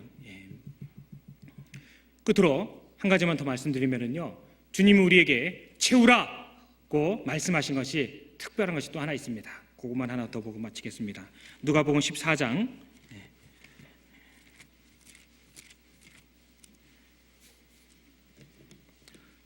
누가복음 14장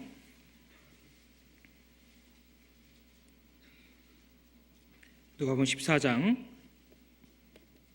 찾으시면 23절 같이 읽겠습니다. 주인이 종에게 이르되 길과 산울가로 나가서 사람을 강권하여 데려다가 내 집을 채우라. 사람을 강권하여 데려다가 내 집을 채우라. 주님은 주님의 집을 가득 채울 것을 우리에게 명령하셨습니다. 이건 권고가 아니에요. 채우라 말씀하셨습니다. 명령하셨습니다. 듣든지 아니 듣든지, 때를 얻든지 못 얻든지 길거리 사방에 나아가 주님이 준비하신 그 잔치에 아무나 데려오라고 성경 말씀하신 것입니다. 지금 여러 곳에서 집회가 진행 중에 있습니다. 정말 자리가 부족할 정도로 많은 이들이 그 자리에 초대를 받았습니다. 우리는 주님이 다시 오실 때까지 그 일을 지속해서 계속적으로 해야 됩니다. 그 자리를 채우는 일도 세상에 부탁하신 것이 아니라 거듭난 우리들에게 말씀하신 것입니다. 이 다음에 우리 모두가 주님 앞에 서게 될 때, 그때 간증거리가 많았으면 좋겠어요. 주님, 제가 그때 그 일 때문에 힘들었습니다. 그렇지만 주님이 도우셨고 주님이 행하신 일들을 내게 보여주심으로 잘 견딜 수가 있었습니다. 주님, 제가 주님 보실 때 그렇게 썩 잘 살진 않았지만 그렇게 못나진 않았지요.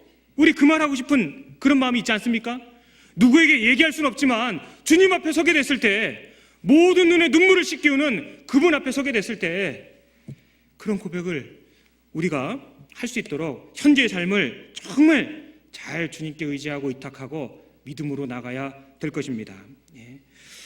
우리의 생애 가운데, 내 생애 가운데 다른 어떤 것이 아니라 주님이 정말 커지기를, 주님만 더 커지면 좋겠다, 그런 기도를 우리 매일매일 하지 않습니까?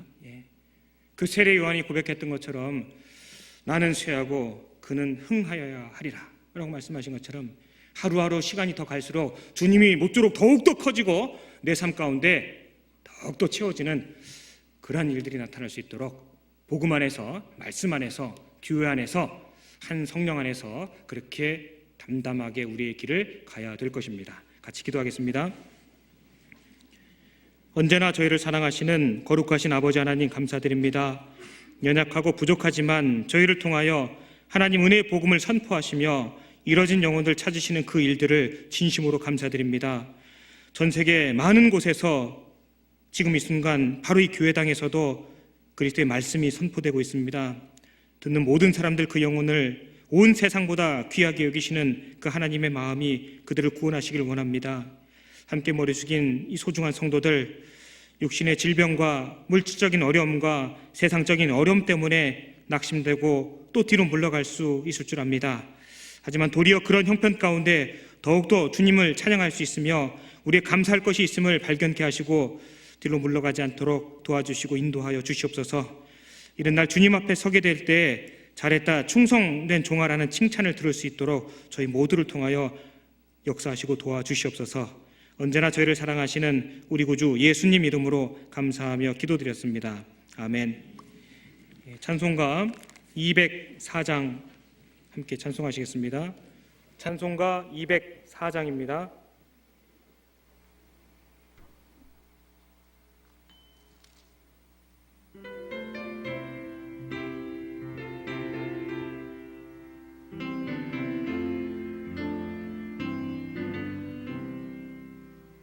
예수로 나의 구주 삼고 성령과 피로써 거듭나니 이 세상에서 내 영혼이 하늘의 영광 누리도다.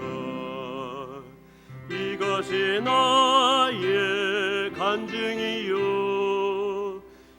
이것이 나의 찬송일세. 나 사는 동안 끊임없이 그 주를 찬송하리로다. 온전히 주께 맡긴 내 영, 사랑의 음성을 듣는 중에 천사들 왕래하는 것과 하늘의 영광 부리로다. 이것이 나의 간증이요, 이것이 나의 찬송일세. 나 사는 동안 끊임없이 그 주를 찬송하리로다. 주 안에 기쁨 누림으로 마음의 풍랑이 잔잔하니 세상과 나는 간 곳 없고 구속한 주만 보이도다. 이것이 나의 간증이요, 이것이 나의 찬송일세. 나 사는 동안 끊임없이 그 주를 찬송하리로다.